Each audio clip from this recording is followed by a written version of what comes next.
ನಮಸ್ತೆ ಎಲ್ಲರಿಗೂ. ನೋಡಿ, ಅವತ್ತು ರಾತ್ರಿ ಹಣ್ಣಿನ ಗಿಡ ಕ್ಲೀನ್ ಮಾಡಿದ್ನಲ್ಲ, ಅವತ್ತು ರಾತ್ರಿನೇ ಬಂದು ಒಂದು ಸುತ್ತು ಆ ಕಡೆ ಸೈಡ್ ಹಣ್ಣಿನ ಗಿಡಗಳ ಕಡೆ ನೋಡಿರಲಿಲ್ಲ. ಈ ಸೈಡ್ ಪೇರ್ಲೆ ಗಿಡ ಇದ್ದಾವಲ್ಲ, ಮೊದಲು ದಾಸವಾಳ ಅವೆಲ್ಲ ಕ್ಲೀನ್ ಮಾಡಿದ್ನಲ್ಲ, ಅಲ್ಲಿ ನೋಡೋಣ ಅಂತ ಬಂದಾಗ ಇದು ಹೂವು ಹರಡಿರೋದು ಕಾಣಿಸಿತ್ತು. ಬೆಳಗ್ಗೆ ನೋಡಿಲ್ಲ ಅನ್ಸುತ್ತೆ ನಾನು. ಅದಾದಮೇಲೆ ಈ ಕಡೆ ಬಂದೆ. ನೋಡಿ, ಒಂದೇ ಗಿಡದಲ್ಲಿ ಚೇಪೆಕಾಯಿ ಗಿಡದಲ್ಲಿ ಒಂದೇ ಗಿಡ ಇರೋದು. ಈ ಒಂದೇ ಗಿಡದಲ್ಲಿ ಅರಳಿರೋ ಹೂವನ್ನೇ ತೋರಿಸ್ತಿರೋದು. ಎಷ್ಟು ಹೂವು ಕಾಯಿ ಆಗಿದೆ ಅಂದರೆ, ಇದು ಆನ್ಲೈನಿಂದ ತರಿಸಿ ಸಸಿ ತುಂಬ ಫಾಸ್ಟಾಗಿ ಬೆಳೆದಿತ್ತು ಅಂತೆಲ್ಲ ಹೇಳಿದ್ದೆ ನಿಮಗೆ. ಅದು ನೋಡಿ, ಎಷ್ಟು ನೋಡ್ಬಿಟ್ಟು ನನಗೆ ಆಶ್ಚರ್ಯ ಆಯಿತು. ಇವತ್ತಿನವರೆಗೂ ಯಾವ ಗಿಡದಲ್ಲೂ ಇಷ್ಟೊಂದು ಹೂವು ಕಾಯಿ ಆಗಿಲ್ಲ. ಇದೊಂದು ಗಿಡದಲ್ಲೇ ಇಷ್ಟೊಂದು ಆಗಿರೋದು. ಮೊದಲು ಒಂದು ಸ್ವಲ್ಪ 4-5 ಆ ಥರ ಆಗ್ತಾಯಿತ್ತು. ಈ ಸರಿ ತುಂಬ ಜಾಸ್ತಿ ಆಗಿದೆ. ಇನ್ನೂ ಅದಕ್ಕೆ ಗೊಬ್ಬರ ಕೂಡ ಕೊಟ್ಟಿಲ್ಲ ನಾನು.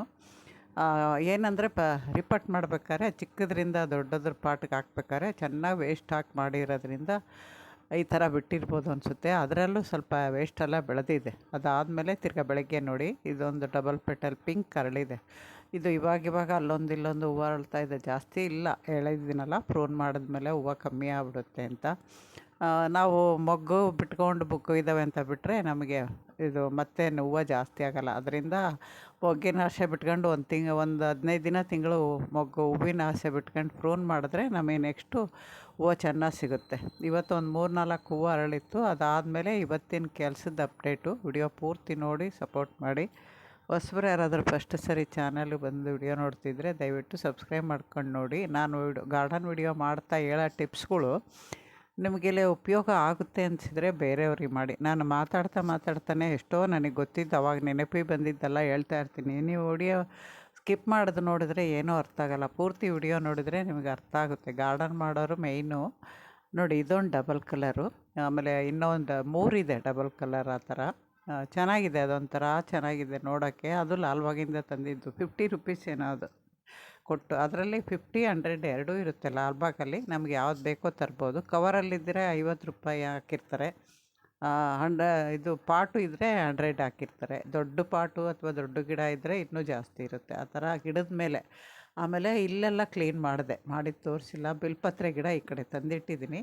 ಚಳಿಗಾಲದಲ್ಲಿ ಎಲೆ ಎಲ್ಲ ಅದೇ ತನ್ನಂತೆ ತಾನೇ ಉದುರೋಗಿತ್ತದು. ಆಮೇಲೆ ಇವಾಗ ಹೊಸ ಚಿಗುರು. ಆಮೇಲೆ ಬ್ರಹ್ಮಕಮಲ 3 ಗಿಡನೂ ಚಿಗುರು ಕ್ಲೀನ್ ಮಾಡಿದೆ. ಆಮೇಲೆ ಅದು ಶಂಖಪುಷ್ಪದ ಮಾತ್ರ ಆಯಿಲ್ ಕ್ಯಾನ್ ಎಲ್ಲ ಕಿಡಿದ್ನಲ್ಲ, ಅದನ್ನು ಪೂರ್ತಿ ರಿಪಾರ್ಟ್ ಮಾಡ್ಕೋಬೇಕು. ಆಮೇಲೆ ಇವು ಒಂದು ಮೆಕ್ಸಿಕನ್ ಪೆಟೋನಿಯಾ ಅಂತೀವಲ್ಲ, ಇದು ಪಿಂಕು ಅಥವಾ ವೈಟ್ ಇರಬೇಕು ಅನಿಸುತ್ತೆ. ಇದರಲ್ಲಿ ನೋಡಿಬಿಟ್ಟು ಇದು ಕೇಶವರ್ಧಿನಿ, ಅದರ ಬಕೆಟ್ ಒಡೆದೋಗಿದೆ, ಅದು ಚೇಂಜ್ ಮಾಡಬೇಕು. ಇದು ನೋಡಿ, ಮೆಕ್ಸಿಕನ್ ಪೆಟೋನಿಯಾ ವೈಟು, ಅದರಲ್ಲೇ ಹೂವು ಅರಳಿ ಎಲ್ಲ ಇದೆ. ಇದು ಪಲಾವ್ ಎಲೆ ಅಂತೀವಲ್ಲ, ಬಾಸುಮತಿ ಅಕ್ಕಿ ರೈಸ್ ವಾಸನೆ ಬರುತ್ತೆ ಅದು. ಆಮೇಲೆ ಇವನ್ನೊಂದು ಸ್ವಲ್ಪ ಕ್ಲೀನ್ ಮಾಡಬೇಕು.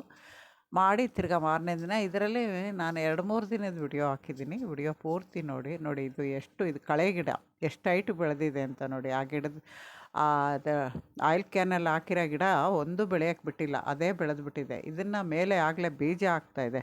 ಅದನ್ನು ಹಂಗೆ ಅರ್ಧಕ್ಕೆ ಕಟ್ ಮಾಡಿ ನಾವು ಬೇರೆ ಕಡೆ ಹಾಕಬೇಕು. ಇಲ್ಲಾಂದರೆ ಆ ಬೀಜ ಸಿಡಿದ್ಬಿಟ್ಟು ಮತ್ತೆ ಎಲ್ಲ ಸ್ಟಾರ್ಟ್ ಆಗುತ್ತೆ. ನಾವು ಇವಾಗ ಇಷ್ಟು ದಿನ ಕ್ಲೀನ್ ಮಾಡಿರೋದಕ್ಕೆ ಇಲ್ಲಿಗೆ ಕೆಲಸ ಮುಗಿಯಲ್ಲ. ಇವಾಗ ಒಂದು ಸರಿ ಕ್ಲೀನ್ ಆದಮೇಲೆ ನಾವು ಮಧ್ಯೆ ಯಾವ ಥರ ನೋಡ್ಕೋಬೇಕು ಅಂತ ಈ ವಿಡಿಯೋದಲ್ಲಿ ಲಾಸ್ಟಲ್ಲಿ ತೋರಿಸ್ತೀನಿ. ವಿಡಿಯೋ ಪೂರ್ತಿ ನೋಡಿ. ಯಾವ ಥರ ನೋಡಿದರೆ ಆವಾಗ ನಮಗೆ ಕಳೆ ಆಗುತ್ತೆ. ಇದು ನೋಡಿ, ರಾತ್ರಿ ರಾಣಿ ಟೈಪೇ, ಆದರೆ ಇದು ಸುವಾಸನೆ ಇಲ್ಲ. ನೋಡೋಕೆ ಹೂವು ಮಾತ್ರ ಬಂಚಲ್ಲಿ ಚೆನ್ನಾಗಿರುತ್ತೆ ಅಂತ ಬಿಟ್ಕೊಂಡಿದ್ದೀನಿ. ಇದರಲ್ಲಿ ರಾತ್ರಿ ರಾಣಿನೂ ಇದೆ. ಆಮೇಲೆ ಇಲ್ಲಿ ಇದು ಮುಳ್ಜಾಜಿ ಅಂತೀವಲ್ಲ, ಮುಳ್ಜಾಜಿ ಅಥವಾ ಡಿಸೆಂಬರ್ ಹೂವು, ಅವು ಯಾವ ಕಲರು ಅಂತಲೇ ಗೊತ್ತಿಲ್ಲ, ಆ ಥರ ಆಗಿದೆ. ಅವನ್ನೆಲ್ಲ ಸ್ವಲ್ಪ ಪ್ರೂನ್ ಮಾಡಿ ತೆಗಿತೀನಿ. ಇಲ್ಲಿ ನುಗ್ಗೆ ಗಿಡದಲ್ಲೂ ಅಷ್ಟೇ ತುಂಬ ಕಳೆ ಬೆಳೆದಿದೆ. ಆ ನುಗ್ಗೆ ಗಿಡನೂ ಒಂದು ರಿಪಾರ್ಟ್ ಮಾಡ್ಕೋಬೇಕು, ಒಂದು ಬೇರೆ ಕಡೆ ಇಟ್ಕೋಬೇಕು. ಆ ಥರ ಮಾಡ್ಕೊಂಡು ನೋಡಿ, ಐಡಿಯಾ ಮಾಡ್ಕೊಂಡು ಮಾಡೋವಾಗಲೇ ಮಾಡ್ತಾಯಿದ್ದೀನಿ. ಅಂಜೂರ ಹಣ್ಣಿನ ಗಿಡನೂ ಅಷ್ಟೇ, ಎಲ್ಲೂ ಕಾಣಿಸಲ್ಲ, ಆ ಥರ ಇತ್ತು. ಇವತ್ತೊಂದು ಅಂಜೂರ ಹಣ್ಣು ಹಣ್ಣಾಗಿತ್ತು. ಇವಾಗ ಗಿಡಗಳು ಹೆಲ್ದಿಯಾಗಿ ಇಲ್ಲದೇ ಇರೋದಕ್ಕೆ ಹಣ್ಣು ಕೂಡ ಕರೆಕ್ಟಾಗಿ ಆಗ್ತಿಲ್ಲ, ಕಲರ್ ಬರ್ತಿಲ್ಲ. ಫಸ್ಟೆಲ್ಲ ನಾನು ಗಾರ್ಡನ್ ವಿಡಿಯೋದೆಲ್ಲ ಅಂಜೂರ ಹಣ್ಣು ಕಿತ್ತಿದ ನೋಡಿದ್ದೀರಾ, ರೆಡ್ ಕಲರ್ ಬರುತ್ತೆ ಮೇಲ್ಗೂಡ. ಇದಕ್ಕೇನೂ ಇಲ್ಲವಲ್ಲ ಇವಾಗ. ಆಮೇಲೆ ಇದರಿಂದ ಆ ಥರ ಕಲರೇ ಬರ್ತಿಲ್ಲ. ಆಮೇಲೆ ತುಳಸಿ ಗಿಡ ದೊಡ್ಡ ಸಸಿ ಇಟ್ಟಿದ್ದೆ, ಎಲೆ ಎಲ್ಲ ತೆಗ್ದಿದ್ದೀನಿ, ಚಿಗುರ್ತಾ ಇದೆ. ನೆಕ್ಸ್ಟ್ ತೋರಿಸ್ತೀನಿ. ಬ್ರಹ್ಮಕಮಲ ಅಷ್ಟೇ, ಒಂದು ಪಾಟ್ ಒಡೆದೋಗಿದೆ. ಆ ಪಾಟ್ ಒಂದು ಬದಲಾಯಿಸ್ಬೇಕು. ಈ ಥರ ಮಾಡೋವಾಗ ಪಾಟ್ ಒಡೆದೋಗಿರೋವು ಅಥವಾ ಬೇಡದೇ ಇರೋ ಗಿಡ ತೆಗಿಯೋ ಪಾಟ್ಗಳು ಅವೆಲ್ಲ ಒಂದು ಕಡೆ ಹಾಕ್ಬಿಟ್ಟು ನಾನು ಕ್ಲೀನ್ ಮಾಡಿರೋವೆಲ್ಲ ಒಂದು ಕಡೆ ಜೋಡಿಸ್ಕೊಂಡು ಬರ್ತಾಯಿದ್ದೀನಿ. ಇವು ನೋಡಿ, ಇವು ಅಷ್ಟೇ ಮೇ ಫ್ಲವರ್ ಅಂತಾರೆ ಅಥವಾ ಅದೇನೋ ಲಿಲ್ಲಿ ಅಂತಾರೆ, ಹೆಸ್ರು ಜ್ಞಾಪಕ ಬರ್ತಿಲ್ಲ. ಅವನ್ನೆಲ್ಲ ಎಲೆಗಳೆಲ್ಲ ಪ್ರೂನ್ ಮಾಡ್ಕೊಂಡೆ. ಇದು ಕಟಿಂಗಿಂದ ಬಂದಿದ್ದು ನಂದಿ ಬಟ್ಲು. ಅದನ್ನು ರೀಪಾಟ್ ಮಾಡ್ಕೋಬೇಕು. ಹಳೆ ಗಿಡ ತೆಗೆದು ಹೊಸ ಗಿಡ ಇಟ್ಟರೆ ಹೂವು ಚೆನ್ನಾಗಿ ಬರುತ್ತೆ ಅನ್ನೋ ಇದಕ್ಕೆ ಬಂದಮೇಲೆ ನಾನು ಆ ಥರ ಕೆಲಸ ಮಾಡ್ತೀನಿ. ನೋಡಿ ಯಾವ ಥರ ಬೆಳೆದಿದೆ ಅಂತ. ಅದರಲ್ಲಿ ಮೆಹಂದಿ ಗಿಡ ಅಷ್ಟೇ, ಮೆಹಂದಿ ಗಿಡ ಒಂದೆಲೆ ಚಿಗುರಕ್ಕೆ ಬಿಟ್ಟಿಲ್ಲ, ಆ ಥರ ಕಳೆ ಬೆಳೆದಿದೆ. ಅವನ್ನೆಲ್ಲ ತೆಗಿಬೇಕು. ಆಯಿಲ್ ಕ್ಯಾನೆಲ್ಲ ನಾನು ಇವಾಗ ರೀಪಾಟ್ ಮಾಡ್ಕೊತೀನಿ. ಅದ್ರಾಗಿರೋದೆಲ್ಲ ಕಸ ತೆಗೆದುಬಿಟ್ಟು ಇಟ್ಟರೆ ಭಾನುವಾರದ ದಿನ ಅವನ್ನೆಲ್ಲ ಬಗ್ಗಿಸಿ ಮಣ್ಣೆಲ್ಲ ಕ್ಲೀನ್ ಮಾಡ್ಕೊಂಡು ಮತ್ತೆ ಅವಕ್ಕೆ ಮಣ್ಣೆಲ್ಲ ಬೆರೆಸಿ ವೇಸ್ಟ್ ಹಾಕಿ ಇಟ್ಕೊಂಡ್ರೆ ಅದ್ರಲ್ಲಿ ತರಕಾರಿ ಹಾಕೋಕ್ಕಾಗುತ್ತೆ ಅಂತ ಅಂದ್ಕೊಂಡಿದ್ದೀನಿ. ಅವನ್ನೆಲ್ಲ ಬಿಟ್ಟು ಮಿಕ್ಕಿದ್ದು ಅದೇ ಪಾಟಲ್ಲಿ ಪರ್ಮನೆಂಟ್ ಗಿಡಗಳು ಇರುತ್ತಲ್ವ, ಅವನ್ನೊಂದೇ ಕ್ಲೀನ್ ಮಾಡ್ಕೊಂಡು ರೆಡಿ ಮಾಡ್ತಾಯಿದ್ದೀನಿ. ನೋಡಿ ಇಷ್ಟು ಕ್ಲೀನ್ ಮಾಡಿದ್ದು ಇವತ್ತು. ಮಾಡಿಬಿಟ್ಟು ಈ ಥರ 3ನೇ ದಿನ ಇದು ನಾಗಸಂಪಿಗೆ ಅದನ್ನು ತಂದಿಲ್ಲಿಟ್ಟಿದ್ದೀನಿ. ಇದು ಗಂಟೆ ಹೂವು ಅಂತೀವಲ್ಲ, ಅದನ್ನು ಕ್ಲೀನ್ ಮಾಡಿ ಇಲ್ಲಿ ತಂದಿಟ್ಟಿದ್ದೀನಿ. ಇದು ಹೋದ ಸರಿ ರೀಪಾಟ್ ಮಾಡಿದ್ದೆ ಚಿಕ್ಕ ಪಾಟಲ್ಲಿರೋದಕ್ಕೆ. ಇವಾಗ ಮೊಗ್ಗಾಗ್ತಾಯಿದೆ. ಇವೆಲ್ಲಕ್ಕೂ ನಾನು ಕೊಟ್ಟಿದ್ದೀನಿ, ಗೊಬ್ಬರ ಕೊಟ್ಟಿದ್ದೀನಿ, ವರ್ಮಿ ಕಾಂಪೋಸ್ಟೇ ಕೊಟ್ಟಿದ್ದೀನಿ ಈ ಸರಿ. ಎಲ್ಲದಕ್ಕೂ ಒಂದೇ ಥರದ್ದು ಕೊಟ್ಟಿದ್ದೀನಿ. ಆಮೇಲೆ ಅದನ್ನು ಲಿಕ್ವಿಡ್ಡು ಭಾನುವಾರ ಹಾಕ್ತಾರವರು. ಹಾಕೋದು ಆದರೆ ಸಾಧ್ಯವಾದರೆ ವಿಡಿಯೋ ತೋರಿಸ್ತೀನಿ, ಇಲ್ಲ ಅಂದರೆ ಇಲ್ಲ. ಇದು ಒಂಥರ ಇದ್ರ ಹೂವಿನ ಹೆಸ್ರು ಗೊತ್ತಿಲ್ಲ, ಪೂಜೆಗೆ ಚೆನ್ನಾಗಿರುತ್ತೆ ಇದು. ಇದು ಒಂಥರ ಒಂದು ಸರಿ ಹೂವು ಬಂದಮೇಲೆ ಕೆಳಗಡೆ ಗಡ್ಡೆ ಥರ ಆಗ್ಬಿಡುತ್ತೆ. ಆಮೇಲೆ ಆ ಹೂವು ಒಣಗಿದರೆ ಬೀಜ ಕೂಡ ಆಗುತ್ತೆ, ಪೂಜೆಗೆ ಬರುತ್ತೆ. ಅದು ಯಾರೋ ತಂದುಕೊಟ್ಟಿದ್ರು, ಅದು ಹಂಗೆ ಕಂಟಿನ್ಯೂ ಆಗಿ ಬೆಳೆಸ್ತಾ ಇದ್ದೀನಿ. ಇಲ್ಲ, ನಮ್ಮ ಸುಮಾ ಅವ್ರು ಕೊಟ್ಟಿದ್ದು ಅನಿಸುತ್ತೆ ಅದು. ಅದನ್ನು ಮಾಡ್ತಾಯಿದ್ದೀನಿ. ನೋಡಿ ಇದ್ರಾಗಿರೋ ಆಯಿಲ್ ಕ್ಯಾನಲ್ಲಿರೋದು ಕಸ ಎಲ್ಲ ತೆಗ್ದಿದ್ದೀನಿ. ಅದರಲ್ಲಿ ಬೆಳೆದಿರೋ ಕಸ ತೆಗೆದು ಮೇಲ್ಮೇಲೆ ಕೈ ಬಂದಿರೋದು ತೆಗ್ದೀನಿ. ಆಮೇಲೆ ಗೋರಂಟಿ ಗಿಡನೂ ಕ್ಲೀನ್ ಮಾಡ್ಕೊಂಡು ಮಣ್ಣು ಕೆದಕಿ ಗೊಬ್ಬರ ಕೊಟ್ಟಿದ್ದೀನಿ. ಇವನ್ನು ಮೇಲ್ಮೇಲೆ ಎಷ್ಟಾಗುತ್ತೋ ಅಷ್ಟು ಸಾಧ್ಯ ಆಗೋದಷ್ಟು 10:30 ಆಗೋಷ್ಟು ತನಕ ಮಾಡಿರ್ತೀನಿ. 10:30 ಆದಮೇಲೆ ಎಲ್ಲ ಎತ್ತಿಟ್ಟು ಕೆಲಸ. ಆಮೇಲೆ ಇನ್ನೂ ಎಲ್ಲಿಂದ ಸ್ಟಾರ್ಟ್ ಮಾಡ್ಬೇಕು ನಾಳೆಗೆ ಅಂತೆಲ್ಲ ನೋಡ್ಕೊಂಡು ಬರ್ತಾಯಿದ್ದೆ. ಬಂದಾಗ ನನಗೆ ಕಾಣಿಸುತ್ತಿದ್ದು ಕಬ್ಬೆಲ್ಲ ತೆಗಿತೀನಿ. ಕಬ್ಬು ಪಾಟು ಒಡೆದೋಗಿದೆ, ಇನ್ಮೇಲೆ ಕಬ್ಬು ಹಾಕಲ್ಲ. ಅದು ಬೆಳೆದಾಯ್ತಲ್ವ. ಒಂದು ಸರಿ ಎಲ್ಲನೂ ನೋಡ್ತೀವಿ, ದೊಡ್ಡ ದೊಡ್ಡ ಬೆಳೆದು ಅವನ್ನೇನು ನಾವು ಫಸ್ಟ್ ಮತ್ತೆ ಕಂಟಿನ್ಯೂ ಮಾಡೋಕ್ಕೆ ಹೋಗಲ್ಲ. ಯಾವುದೇ ಆಗಲಿ ನಮಗೆ ಯಾವ್ದು ಮೇಯ್ನೋ ಅದನ್ನು, ಯಾಕೆಂದರೆ ನಮಗೆ ಬೆಳೆಯೋಕ್ಕಾಗುತ್ತೋ ಇಲ್ಲೋ ಅನ್ನೋದಕ್ಕೆ ಟ್ರೈ ಮಾಡಿ ಬೆಳೆದಿರ್ತೀವಿ. ಇಲ್ಲಿ ನೋಡಿ ಇದು ಪಾಟು, ಇದು ಬಕೆಟ್ ಒಡೆದೋಗಿದೆ, ನೀರು ಸಾಕಾಗದೆ ಗಿಡ ಬಾಡ್ದಂಗೆ ಆಗ್ಬಿಟ್ಟಿದೆ. ಇದೆಲ್ಲ ತೆಗಿತೀನಿ. ಇವೆಲ್ಲ ತೆಗೆದ್ರೆ ಅದರಲ್ಲಿ ಯಾವ ಗಿಡ. ಆಮೇಲೆ ಕಣಗಿಲ ಗಿಡ ಕಟಿಂಗ್ ಇರೋದಕ್ಕೆ ನಿಮಗೆ ಕಣಗಿಲ ಗಿಡ ಅಂತ ನಾನು ಹೇಳ್ಬೋದು. ಇಲ್ಲ ಅಂದರೆ ಇಲ್ಲವೇ ಇಲ್ಲ, ಹೂವನೂ ಬಿಡ್ತಾ ಇರಲಿಲ್ಲ, ಅಷ್ಟು ಕಸ ಬೆಳೆದಿರೋದು. ಅದರಲ್ಲಿ ಇದು ಟೇಬಲ್ ರೋಜು ಅಂತೀವಲ್ಲ, ಸಿಂಗಲ್ ಪೆಟಲು, ಅದೂ ಇದೆ. ಅವನ್ನೆಲ್ಲ ತೆಗೆದು ಕ್ಲೀನ್ ಮಾಡೋಷ್ಟೊತ್ತಿಗೆ ನಮಗೆ ಎಷ್ಟು ದಿನ ಆಗುತ್ತೋ ಅಂತಲೇ ಹೇಳೋಕ್ಕಾಗಲ್ಲ. ಅಷ್ಟು ದಿನ ಆಗೋಗ್ಬೋದು. ಯಾಕೆಂದರೆ ಇಲ್ಲೇ ಜಾಸ್ತಿ ನನಗೆ ಕೆಲಸ ಇರೋದು. ಮೊದಲು ಆ ಕಡೆ ಸಾಮಂತಿಗೆಯಲ್ಲಿ ಸ್ವಲ್ಪ ಇತ್ತು, ಅದಾದಮೇಲೆ ಇಲ್ಲೇ ಗುಲಾಬಿ ಗಿಡಗಳು ಅವು ಕೂಡ ಅಷ್ಟಿಷ್ಟು ಇರಲಿಲ್ಲ ಅನಿಸುತ್ತಿವೆ. ಆಮೇಲೆ ಇವನ್ನ ಫಸ್ಟ್ ಸ್ಟಾರ್ಟ್ ಮಾಡಿದ್ದೆ ನೋಡಿ, ಏನೋ ಮಾಡೋಕ್ಕೆ ಬಂದು ಏನೋ ಮಾಡೋದೆ ಅನ್ನಲ್ಲ, ಅವಾಗ ಇಲ್ಲೆಲ್ಲ ಕ್ಲೀನ್ ಮಾಡಿದ್ನಲ್ಲ. ಇದರಲ್ಲಿ ನೋಡಿ ಇವಾಗ 1 ತಿಂಗಳು ಆಯ್ತಲ್ವ, ಅಲ್ಲೊಂದು ಇಲ್ಲೊಂದು ಕಸ ಸ್ಟಾರ್ಟ್ ಆಗಿದೆ.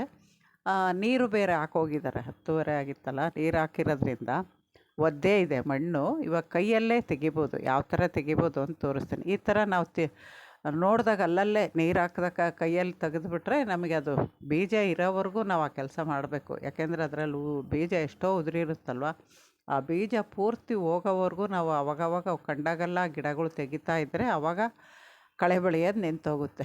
ಇವಾಗ ನೋಡಿ ನಾನು ತೆಗಿತೀನಿ. ಇದೊಂಥರ ಸೊಪ್ಪು ಅಂತಾರೆ, ಆದರೂ ಅವು ಬೆಳೆಯೋಕ್ಕೆ ಬಿಟ್ಟರೆ ಬೇರೆ ಗಿಡಗಳು ಬೆಳೆಯಲ್ಲ. ದಂಟಿನ ಸೊಪ್ಪು ಒಂದೊಂದು ಬೀಜ ಉಟ್ಕೊಂಡಿದೆ, ಮಣ್ಣು ತಿರುವು ಹಾಕಿರ್ತೀವಲ್ಲ, ಆದರೂ ಇಡ್ತೀನಿ, ಇಲ್ಲಾಂದ್ರೆ ತೆಗಿತೀನಿ. ಆ ಥರ ಮಾಡ್ತೀನಿ. ಯಾಕೆಂದರೆ ಸೊಪ್ಪು ಮತ್ತೆ ಬೇರೆ ಹಾಕ್ಕೋಬೋದು. ಈ ಥರ ಬೆಳೆಯೋಕ್ಕೆ ಬಿಟ್ಟರೆ ಇವಾಗ ಚಿಕ್ಕ ಗಿಡಗಳು ಬೆಳೆಯೋಕ್ಕಾಗಲ್ಲ. ಇದು ಗಲಾಟೆ ಹೂವು ಅಂತೀವಲ್ಲ, ಅದು ಯಾಕೋ ಬಗ್ಗಿಬಿಟ್ಟಿದೆ. ಅದನ್ನೊಂಚೂರು ದಾರ ಕಟ್ಟಬೇಕು.